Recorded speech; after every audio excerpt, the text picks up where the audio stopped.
The scream shattered the silence at exactly 2:14 a.m. Adam didn't remember opening the door. He didn't remember stepping inside. But there he was, standing in the middle of the hallway of his childhood home, drenched in cold sweat, his breath fogging in the air despite the suffocating summer heat.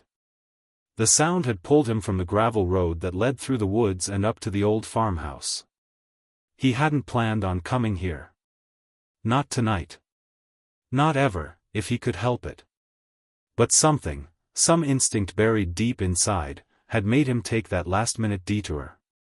Now he stood frozen. His sneakers soaked with something dark and sticky. Blood. A low hum buzzed in his ears. Time slowed. His fingers tingled. From the shadows of the kitchen, the light above the stove flickered once, then died. A creaking sound echoed upstairs. Floorboards moaning under the weight of something, or someone, moving. But Adam couldn't move. Couldn't think. His mother's body was sprawled at the base of the staircase. Her silver hair matted with blood. Her breathing shallow, lips parted as if she had been about to say something before the world spun away from her. His voice came out hoarse and broken. "Mom?" No answer. Only the rhythmic dripping of blood from her temple to the floor, ticking like a twisted clock. 12 hours earlier. Adam had sworn he'd never come back. Not after what happened 3 years ago, the day he'd packed his car with everything he owned and drove off without saying goodbye. Not after the fights, the screaming, the betrayal that had never quite been spoken aloud but always lingered in the air like cigarette smoke. But when the voicemail came through last night, just 6 words, it gripped him like a vice. "She's not safe. Come home. D." No name. No explanation. Just that cryptic message from an unknown number. His fingers hovered over the delete button. Then trembled. Something about it felt final. Urgent. Like a whisper before a storm. He hadn't slept. Just drove. 8 hours straight, the road a blur of gas stations and static-filled radio. Now, standing in the blood-soaked hallway of a home that hadn't felt like home in years, he realized, something was terribly wrong. Back in the present. Adam knelt slowly beside her. Careful. Terrified to touch her but more terrified not to. Her skin was clammy. A slow pulse fluttered at her throat. Still alive. He pulled out his phone to call for help, but there was no signal. No bars. Nothing. Of course. This house was built like a bunker, surrounded by trees taller than fear. He remembered the landline. It used to sit near the fridge. But when he turned toward the kitchen, he saw the corded phone lying in pieces on the floor, smashed. As if someone had made sure she couldn't call anyone. That's when he noticed it. A note. Taped to the refrigerator with a rusty magnet. Written in red ink, or was it blood? "He always comes back for her." Adam's chest tightened. His mind raced. Was someone else in the house? Had someone been waiting for him? He turned slowly, scanning the room. Shadows danced across the old wooden beams. The back door was slightly open, swinging with the breeze. Who had been here? And more importantly, who was he? Memories like ghosts. Adam's mind went back to childhood. To the long, lonely nights in this house. His father was a ghost, vanished when Adam was 6. No goodbye. Just gone. Left Marilyn to raise a boy with questions she couldn't answer and a silence she never broke. She became quiet after that. Watchful. Almost paranoid. She'd lock the doors 3 times every night. Leave the hallway light on even during the day. And she never, ever let Adam go into the attic. As a kid, he'd thought it was just grief. As a teen, he thought she was losing her mind. As an adult, he realized he didn't know anything at all. A rustle upstairs. The creak came again. Louder this time. Adam's instincts flared. Someone was upstairs. He stood, slowly. Heart pounding so hard it echoed in his ears. He grabbed the old baseball bat still resting by the stairs, a leftover from his high school days. Each step up felt like walking into a grave. The second-floor hallway stretched long and narrow. Familiar and foreign all at once. And at the end of it, the attic door. It was open. He'd never seen it open before. Not once in his entire life. And hanging from the knob, just swaying there gently, was a small, hand-knitted sock. The kind his mother used to make for him when he was little. Someone was toying with him. The attic. He pushed the door wider. The wooden ladder extended downward, creaking under its own weight.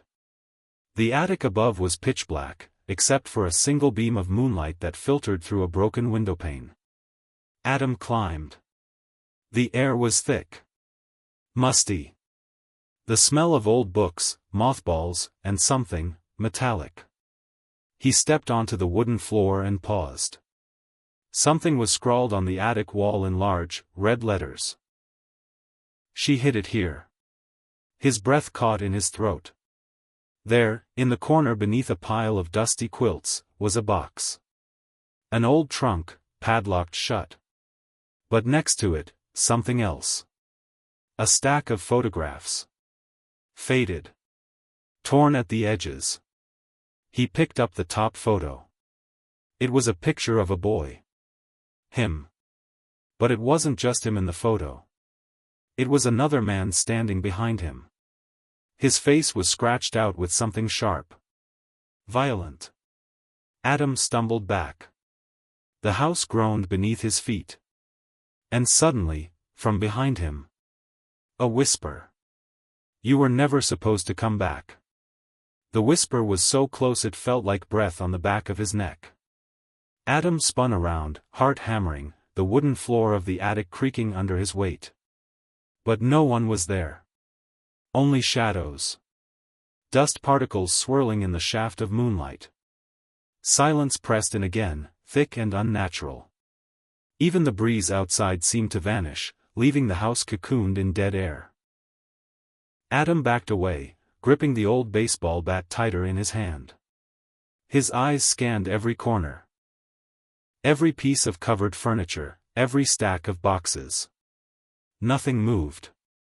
Nothing made a sound. And yet, he knew he wasn't alone. He could feel it. Like the static in the air before lightning strikes. The trunk. He turned back to the trunk, the one marked by the message on the wall. She hid it here. The padlock was rusted but intact. No key in sight. Adam knelt and pulled a piece of metal from nearby, an old curtain rod. After a few tries, the lock gave a snapping sound and broke loose. Inside were papers. Old letters. Birth certificates. A medical report. Faded photographs. A small, leather-bound journal. He grabbed the top letter first.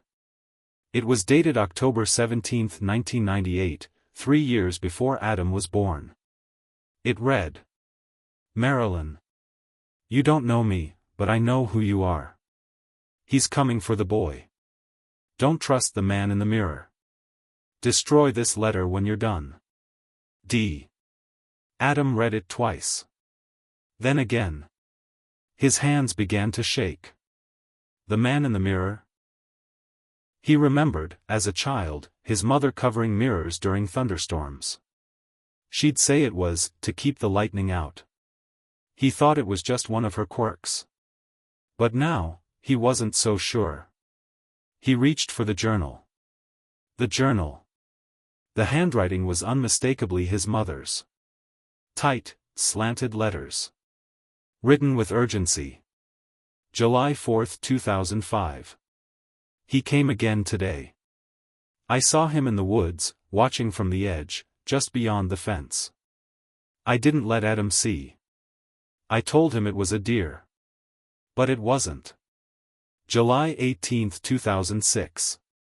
Adam asked who the man in the photo was. I told him it was no one. But it's his father. Or something wearing his father's face. I don't know anymore. August 3, 2010.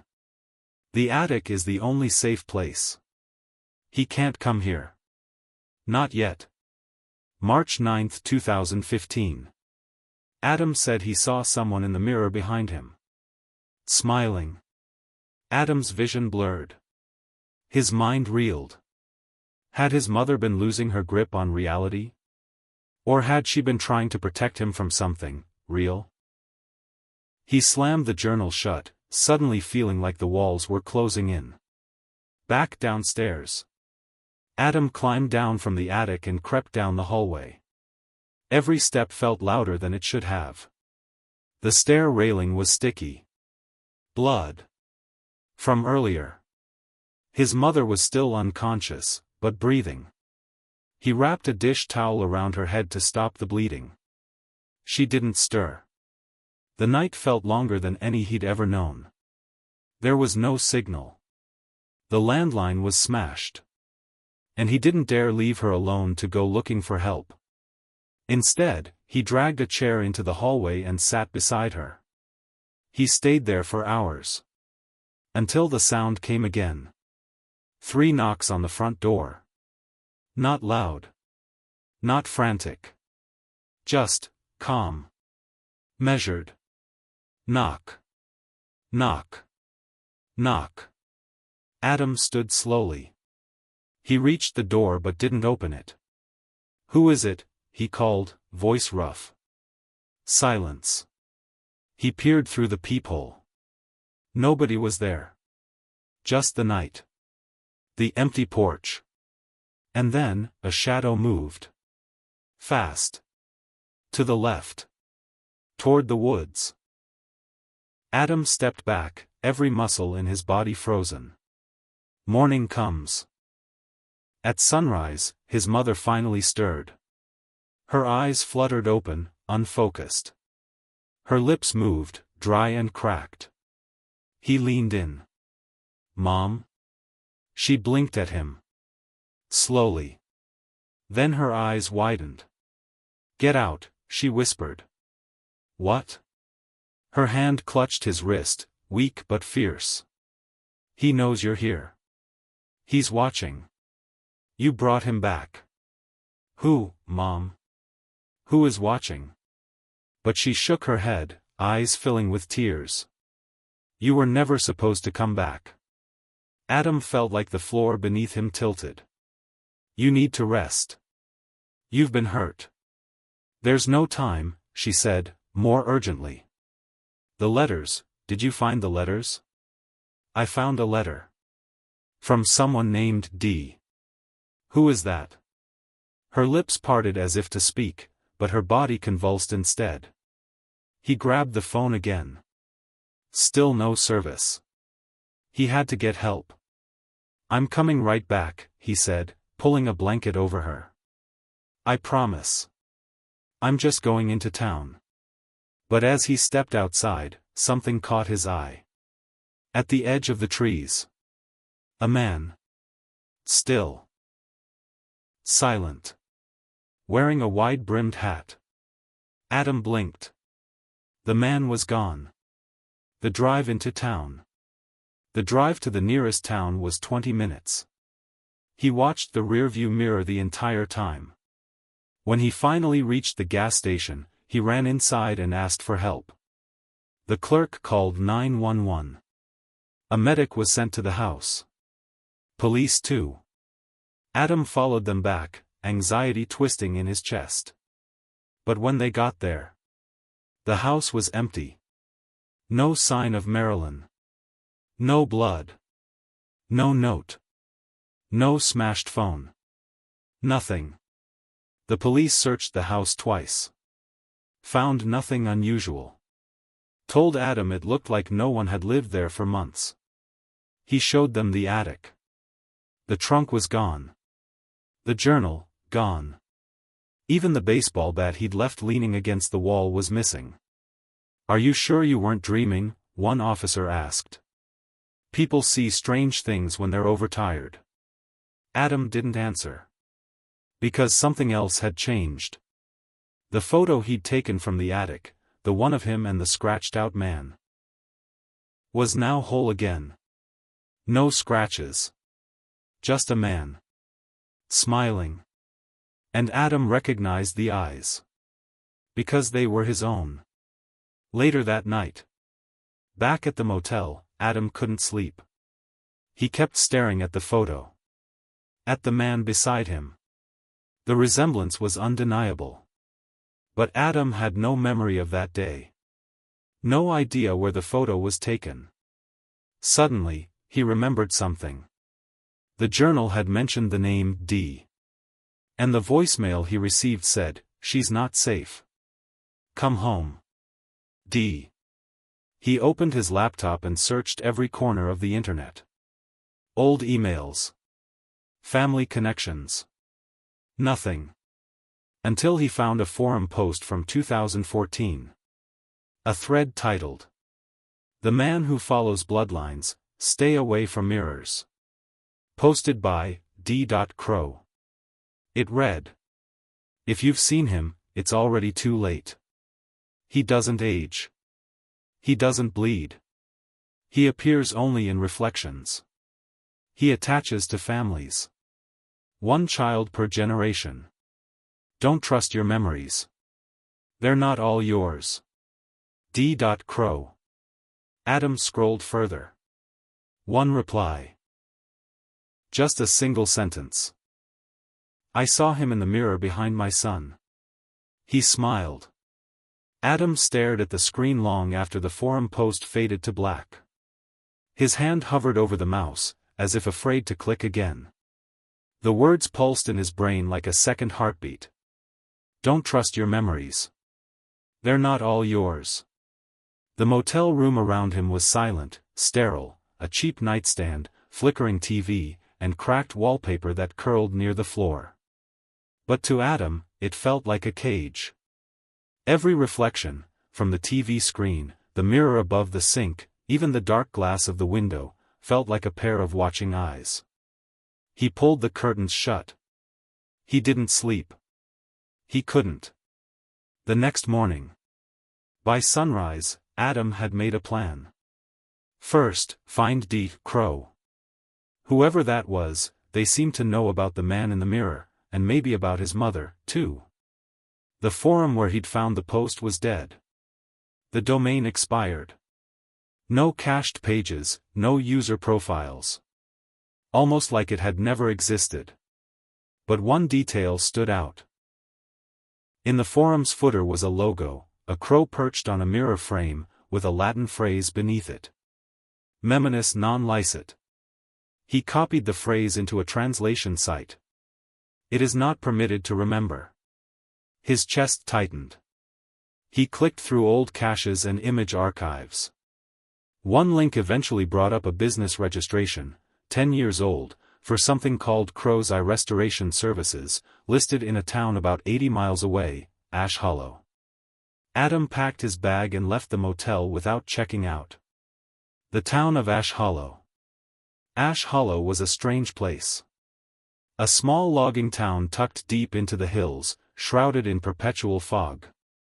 The streets were narrow, the buildings old but well kept. There were no chains, no McDonald's, no Starbucks, not even a gas station with digital pumps. Everything felt paused in time. He found the building listed in the registry. A brick structure, 3 stories tall, with boarded windows and a faded sign out front that read, "Crow's Eye Restoration. We restore more than just glass." Adam knocked. No answer. He tried the handle. Unlocked. Inside, the air was thick with the scent of old wood and metal polish. Mirrors lined the walls, some ornate, others simple. All covered with dark cloths. He moved cautiously, his footsteps echoing. Then a voice came from the shadows.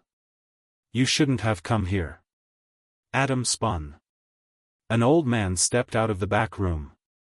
White beard, sunken eyes, hands that shook as they gripped the doorway. He wore a faded denim shirt with a patch on the chest. D. Crow. Are you him? Adam asked. D. Crow? The man didn't answer. He simply stared, then slowly walked to one of the covered mirrors. You saw him, didn't you? He said finally. In the mirror. Or, in your mother's eyes? Adam's mouth went dry. Who is he? D. Crow didn't answer right away. Instead, he lifted the cloth from one mirror. A small, cracked oval framed in silver. Look. Adam stepped forward. But the reflection was wrong. It wasn't the room behind him. It wasn't even him. It was a version of him, younger, maybe 10 or 11 years old, standing in a forest, eyes wide with fear. Behind him, a figure. Tall. Lean. Wearing a wide-brimmed hat. And smiling. Adam stepped back. What is this? D. Crow exhaled slowly. He's not a man. He's not a ghost. He's a memory that doesn't belong. He's part of a pattern. And he's been in your family longer than you've been alive. Adam's voice was barely a whisper. Why me? Crow sat down, his knees creaking. Because you were marked. Your mother tried to break the cycle. That's why she kept you away. That's why she stayed in that house. She said something. She told me you were never supposed to come back. Crow nodded. She was protecting you. From him. The origin. Crow pulled out a book from a drawer, thick, leather-bound, pages yellowed with time. He opened it to a sketch. A man in a mirror, wearing different faces. We call him the Mirror Man. He's not a demon. He's not quite human. He's a kind of parasite. A memory that infects bloodlines. Adam frowned. That makes no sense. Crow tapped the sketch. He appears first in dreams. Then in mirrors. He pretends to be someone you love. Someone you miss. And slowly, he rewrites your memories. You begin to forget who you are. Who your family was. Until only he remains. Adam's thoughts reeled back, to his missing mother, the photo that changed, the journal that vanished. He erases the evidence, Adam muttered. Even from reality. Crow looked grave. Yes. Unless it's locked away, like your mother did. Attics, basements, buried boxes.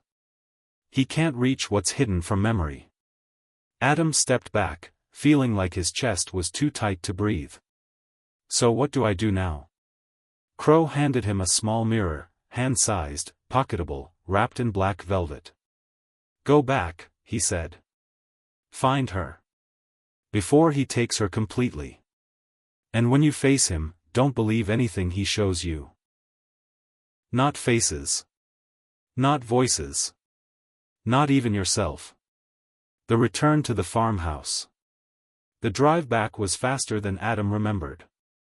As if time itself had bent forward to rush him into something inevitable. The house looked abandoned now. Windows boarded. Weeds overtaking the front steps. As if it had been empty for years. But the front door creaked open with a familiar sound. Inside, the floor was spotless. No blood. No photos. No sign anyone had ever lived there. Except, the mirror. The tall hallway mirror, once cracked, now whole, stood uncovered. Adam pulled the pocket mirror from his bag. He looked into it. Nothing unusual. Then he looked into the hallway mirror.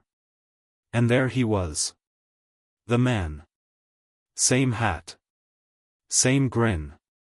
Only this time, he was standing behind Marilyn. Adam's mother was bound to a chair in the reflection. Gagged. Eyes wide with terror. But when Adam turned around, she wasn't there. Only air. Only floorboards. The choice. A voice echoed through the house. You want her back? Adam's fists clenched. Where is she? She's safe, the voice said. For now. But you have a choice. The hallway mirror shimmered, and Adam saw himself in it. Holding Marilyn's hand. Smiling. Living a normal life. A house. A child. Peace. I can give it to you, the voice whispered. All you've ever wanted. Just, let me in. The pocket mirror in Adam's hand began to shake. He looked into it. He saw his real self, tired, scared, but real. He looked into the hallway mirror. He saw a version of himself, confident, content, fake. He remembered Crow's words. Don't believe anything he shows you. Not even yourself. Adam made his choice. With a roar, he hurled the pocket mirror into the hallway mirror. The glass exploded. A sound like 1,000 screams tore through the house. The air vibrated. And then, silence. Aftermath. When Adam woke up, he was on the floor. Sunlight filtered through the window. The hallway was empty. But a sound came from the back room. He followed it. And there she was. Marilyn. Alive. Weak. But awake. She looked at him, and for the first time in years, she smiled. You broke it, she whispered. You broke the chain. The sunlight felt strange on Adam's skin the next morning, filtered through the dust-heavy air of the farmhouse. For a fleeting moment, he allowed himself to believe that everything was going to be okay. His mother, Marilyn, was still alive. The nightmare that had gripped them both for so long had finally ended. Or so he thought. Marilyn sat at the old kitchen table, a blanket wrapped around her shoulders. Her hands trembled slightly as she sipped the tea Adam had made for her, a small gesture of normalcy that felt almost sacred now. She hadn't spoken much since she'd woken up, only a few whispered words to let him know that she remembered everything. She remembered him. She remembered their life. But the house was still cold, the shadows still lingering in every corner. The conversation. Adam cleared his throat, sitting down across from her. Do you remember anything else? From before? What happened to you? Marilyn paused, her fingers curling around the mug. Her eyes, red-rimmed and tired, flickered to the window, where the wind rustled the leaves outside. I remember. I remember you. I remember him, she said, her voice breaking. But not clearly. Not until recently. Adam leaned forward. What do you mean? Before you came back here, before everything started happening, there were moments when I knew I wasn't alone, she whispered. Not just in this house, but inside my own head. Adam frowned. What do you mean inside your head? Marilyn set the mug down, her eyes distant. It wasn't just memories. It was like, pieces of someone else's life were blending with mine. I would wake up, and it felt like I had been someone else. Someone before. I didn't know if I was losing my mind or if something else was happening. The hair on the back of Adam's neck stood up. The man in the mirror, he said softly. He was inside you, too. Her face tightened. Yes. He was always there, waiting. I kept him locked away, but he's persistent, Adam. You can't trick him.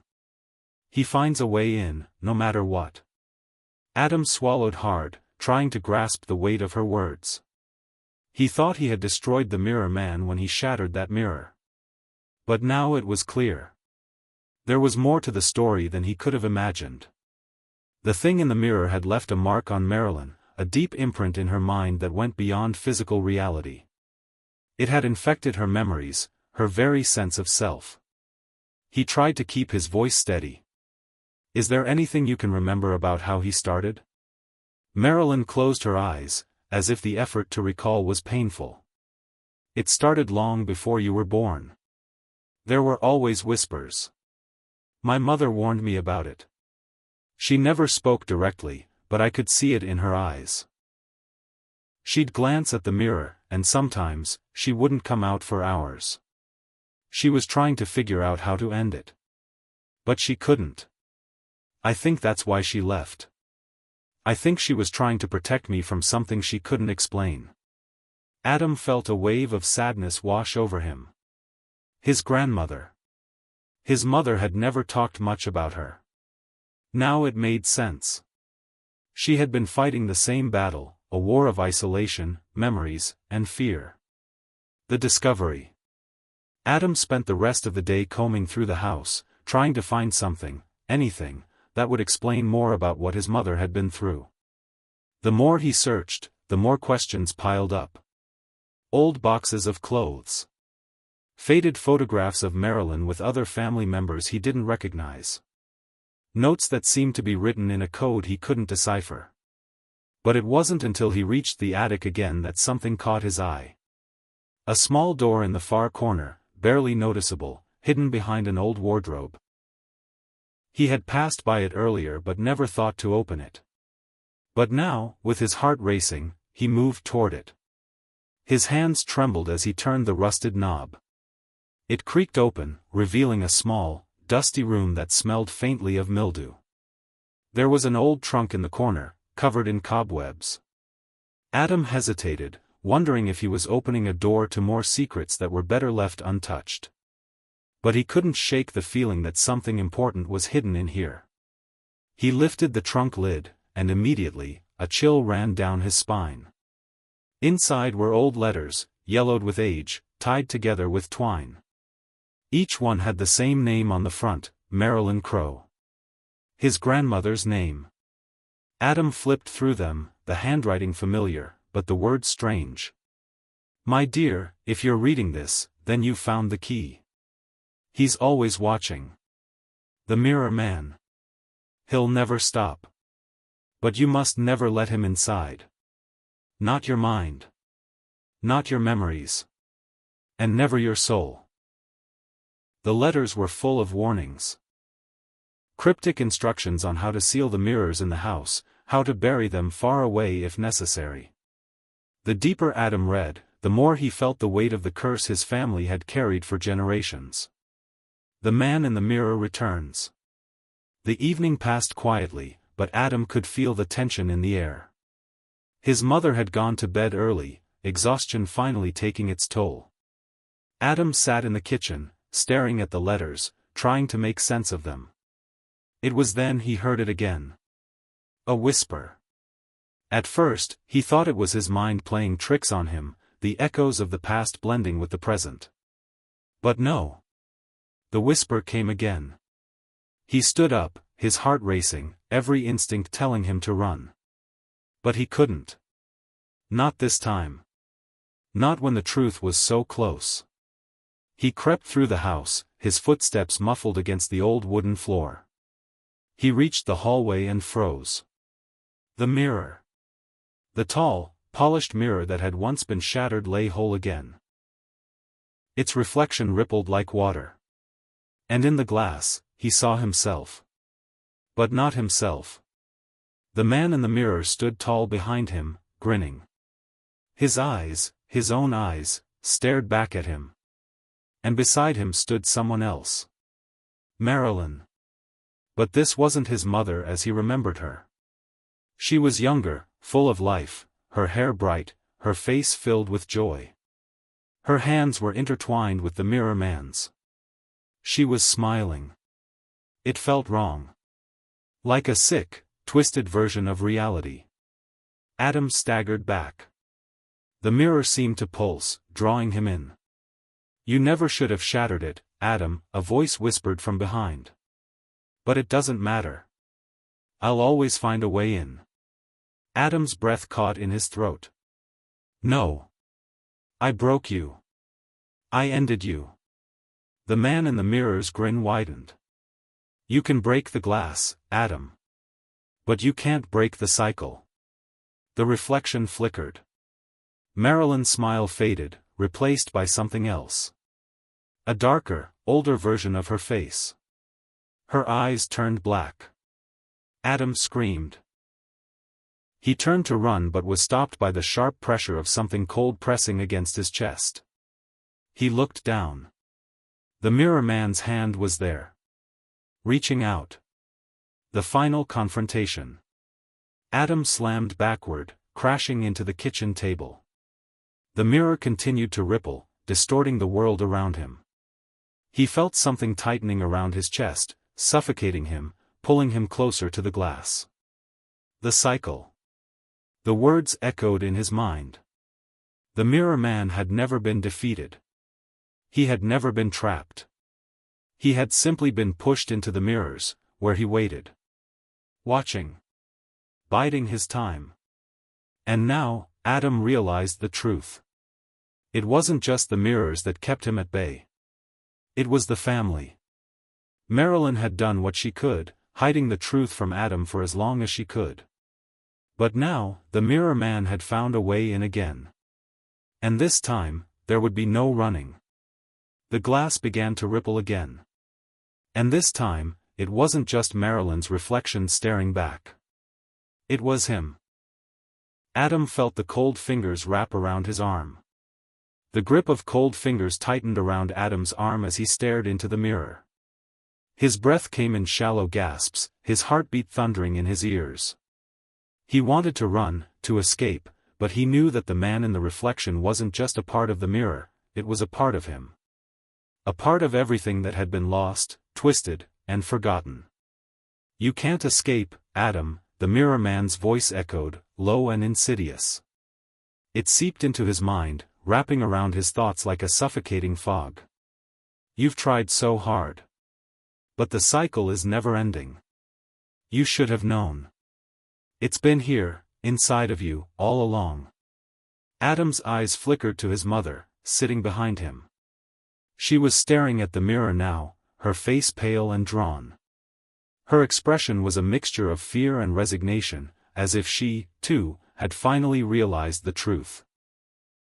The man in the mirror smiled, his mouth stretching unnaturally wide, revealing teeth that were far too sharp, too white.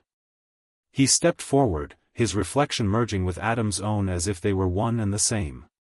Adam wrenched his arm away from the cold grasp. "No, this isn't real. You're not real. You can't be." But the mirror didn't lie. It couldn't. The man was real. The mirror man was real. The reflection of Marilyn began to fade, replaced by a shadowy figure standing in the background. It was the same tall, ominous shape Adam had seen in the other mirrors, the one that had haunted his family for generations. Suddenly, the room began to distort. The walls pulsed like a beating heart, the floor beneath Adam's feet feeling soft, like shifting sand. The house, the very reality he had known, was slipping away. He could feel it, everything he had known, everything he had fought for, was fading into a nightmare. "Mom!" Adam shouted, spinning to face her. But she was no longer sitting at the table. Instead, she was standing in front of the mirror, her eyes locked with the man in the reflection. A distant look clouded her face as she reached out, her fingers brushing the glass. "No!" Adam shouted again, running to her. But his feet moved like they were wading through thick mud, every step heavier than the last. The mirror man laughed, his voice a low, throaty sound that seemed to echo from all directions. "You're too late. The cycle has already begun again. You can't stop it, Adam. It's too powerful. It's a part of you." Adam reached his mother just as she stepped forward, her body moving toward the mirror like it was being drawn by an invisible force. He grabbed her arm, pulling her back, but it was like trying to hold on to smoke. Her body flickered and warped, as if she were part of the mirror itself. "No, you can't take her." Adam shouted, desperately trying to break free from the mirror's pull. But it was useless. The mirror man was too strong, too insidious. Marilyn's face twisted in pain, her eyes wide with terror as she struggled to break free.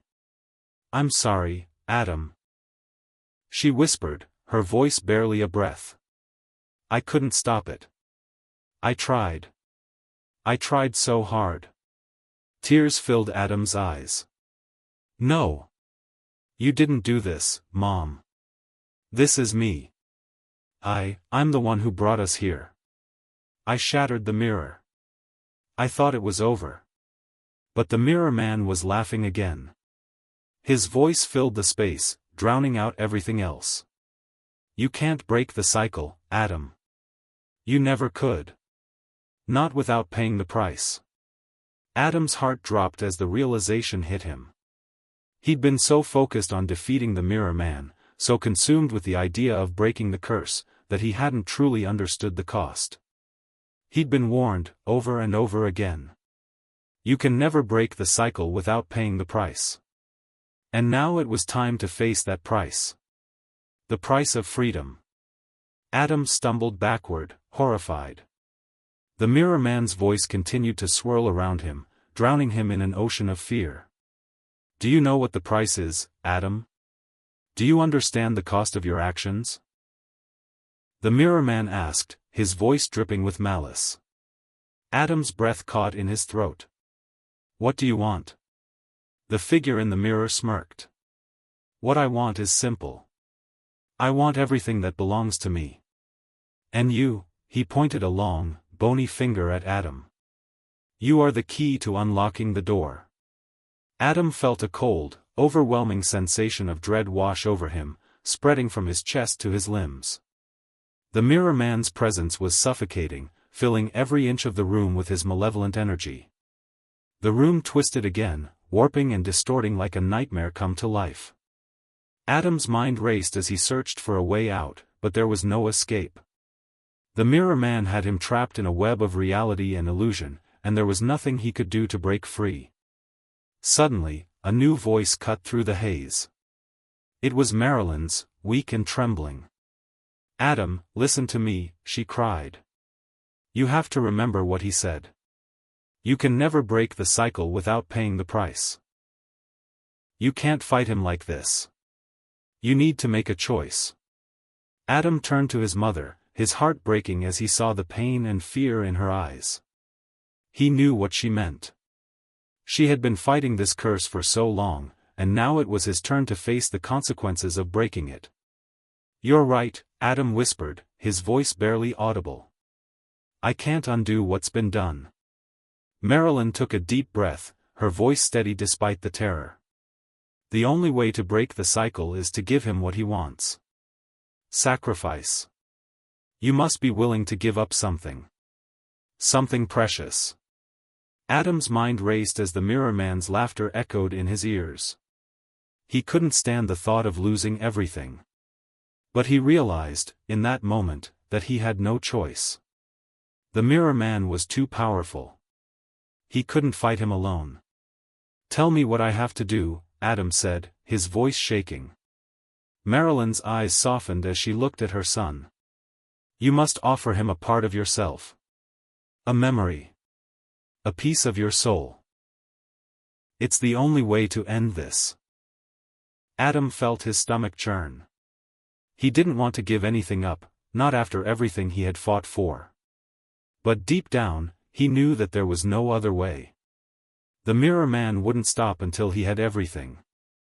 He turned to face the mirror one last time, his reflection staring back at him with the same cold, empty eyes. "What do you want, then?" Adam demanded, his voice strong despite the terror clawing at his chest. "Take it. Take whatever you want." The mirror man's smile widened, as if he had been waiting for this moment. "I want the part of you that you fear the most. The part you've been running from. The part that makes you whole." Adam's heart sank as the words washed over him. The mirror man wanted his fear, his weakness. The very thing that made him human. His memories. His soul. The final choice. Adam stood frozen, torn between the desire to fight and the knowledge that there was nothing left to do but submit. He had fought for so long. He had shattered the mirrors, searched for answers, and even found a way to rescue his mother. But now, the final test had come. He could feel the weight of the decision pressing down on him. Give up a piece of himself, or watch his mother and the rest of his life disappear forever. The mirror man's hand reached out from the reflection, his fingers long and skeletal. Give me what I want, and I will leave. I will take what I am owed, and you will finally be free. Adam closed his eyes, his chest tightening with the weight of the decision. His mother had sacrificed so much. She had tried to protect him, to keep him safe from the mirror man, but now it was his turn to face the darkness. Adam took a deep breath and stepped forward, placing his hand on the cold surface of the mirror. I'll give you what you want, he whispered.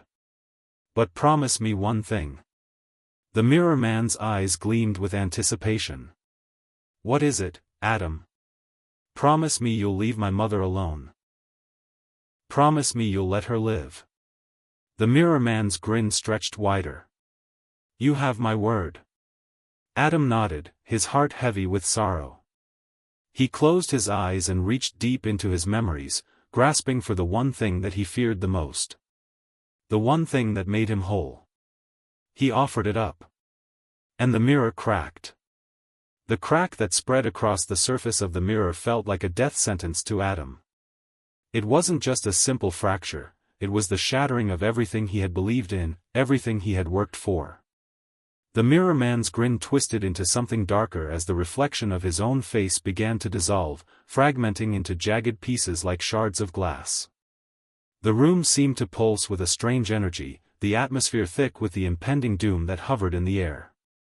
For a moment, everything was still. Then, the mirror man let out a low, almost mournful sigh.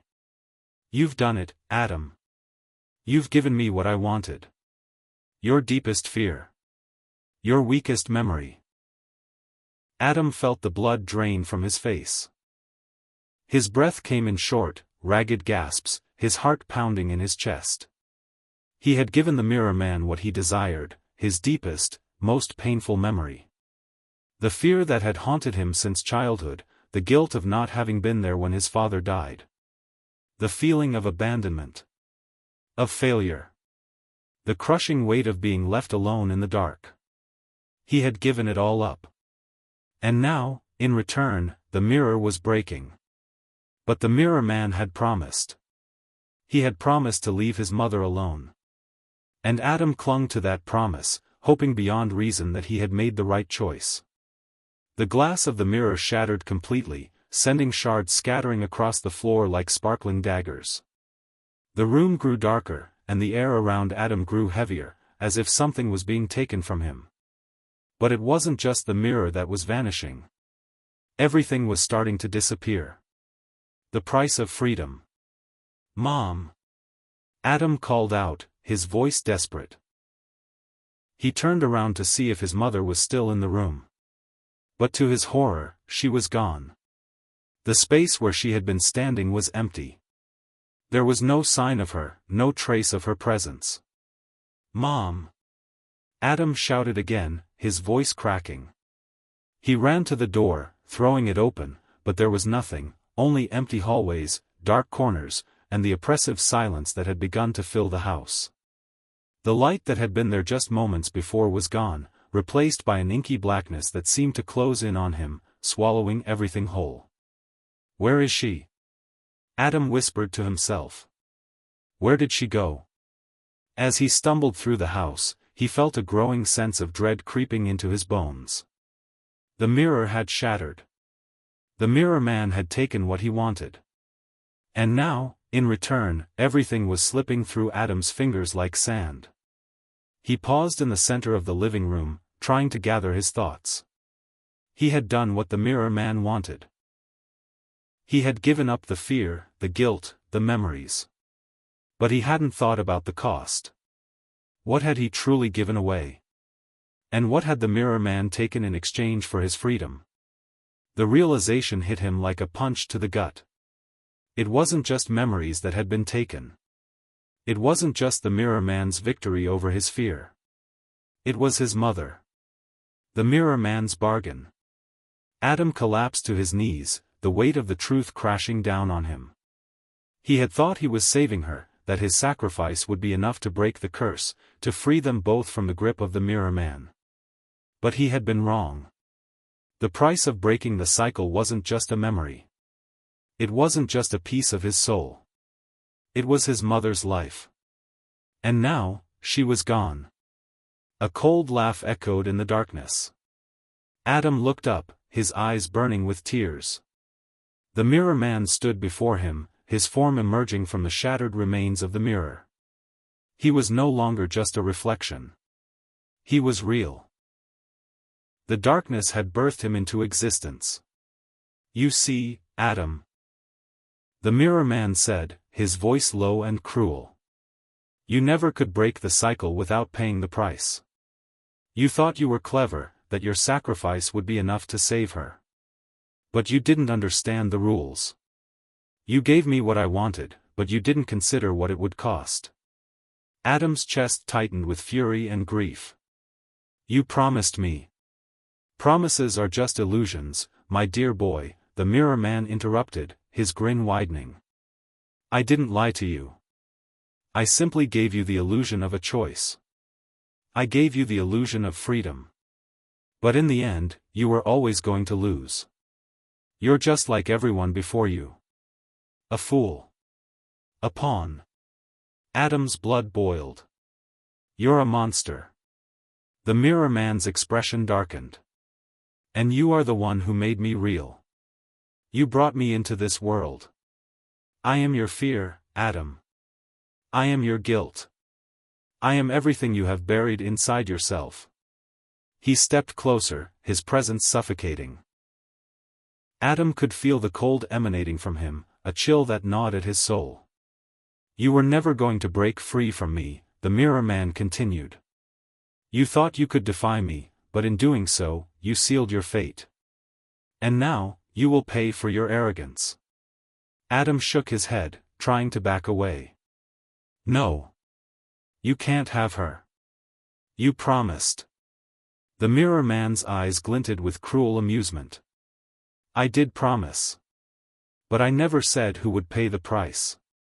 The word struck Adam like a physical blow. He looked around, the weight of the situation sinking in. His mother was gone. There was no sign of her, no trace of her presence anywhere. All that was left was the chilling laughter of the mirror man and the empty space where his mother once stood. "No," Adam whispered. "No, she's not gone. She can't be." "You don't get to choose, Adam," the mirror man sneered. "You never did." Suddenly, a flash of light filled the room, blinding Adam for a moment. He shielded his eyes, trying to make sense of what was happening. And then, through the light, he saw her. Marilyn. She stood in the doorway, her face pale but calm. Her eyes met his, and for the first time in what felt like forever, Adam saw something he hadn't seen in so long: hope. "Mom?" Adam whispered, his voice trembling with disbelief. How are you here?" She smiled softly, a sad but understanding smile. "I'm not really here, Adam. Not in the way you think." Confusion filled his mind as he stepped closer to her. "What do you mean? I thought I saved you. I thought—" "No, Adam," she interrupted gently. "You didn't save me. You didn't break the cycle. You did exactly what he wanted. The cycle is unbroken. But you gave him your fear. Your guilt," she said, her voice shaking. "And in return, he took me. He took everything that mattered to you. He is the one who shapes our fates, Adam. The mirror man is not just a reflection. He is the embodiment of all your doubts, your regrets, and your pain. You created him." Adam's chest tightened. His thoughts were a whirlwind of confusion and sorrow. "But I wanted to end it. I wanted to save you." Marilyn shook her head, stepping closer to him. "The curse, Adam, the cycle, it was never about saving me. It was about saving yourself. You couldn't save me without giving up something of yourself. And in doing so, you sealed your fate. Adam's voice cracked. I lost you. She nodded. Yes. But now, you can finally see it. You see what the mirror man is. He's not just a monster in the glass. He's your shadow. And you're not free of him. None of us ever were. The room grew cold again, the darkness creeping in. Adam felt the weight of her words sink in, the realization of what had happened too much to bear. He looked around, the once familiar house now a hollow shell. The mirror man's presence loomed larger, his laughter echoing through the walls. You can't escape me, Adam, the mirror man's voice rang out. Not now. Not ever. Adam sank to his knees, his tears falling freely. He had given everything to break the cycle, but in the end, it was never meant to be broken. The mirror man had won. And the cost had been higher than he ever imagined. Marilyn reached out and placed her hand on his shoulder, her touch warm and familiar. I love you, Adam. You'll find a way to live with this. You'll find a way to heal. But Adam knew, deep down, that there was no escaping this. Not anymore.